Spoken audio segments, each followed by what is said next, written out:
Magandang araw sa lahat. Tara, luto tayo ng nilagang baboy. Gisa po pala tayo dito ng bawat sa sibuyas. Gisahin na po natin ito hanggang sa lumabas yung kanyang aroma. At ilagay na rin po natin dito yung baboy.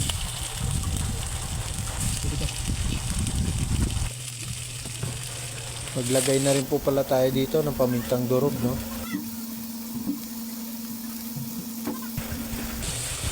At saka gisahin lang po natin itong baboy hanggang sa mamula-mula. Sunod po natin gagawin dito ay lagyan natin ng tubig. Takpan po muna natin ito at pakuluan hanggang sa lumambot.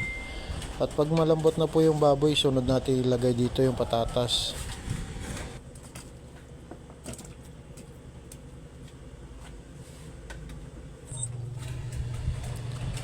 Yung naglagay na rin po pala tayo dito ng pork cube. Pakuluan lang po natin ito hanggang sa lumambot yung patatas. Yan po, no?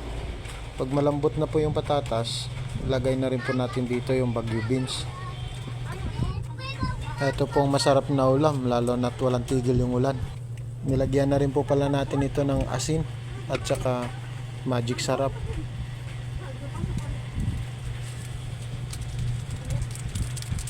At dahil malambot na po yung Baguio beans, sunod natin ilagay dito yung repolyo.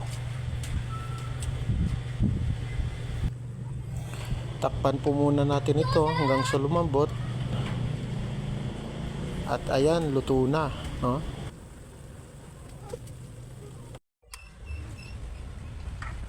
Tara, tikman natin.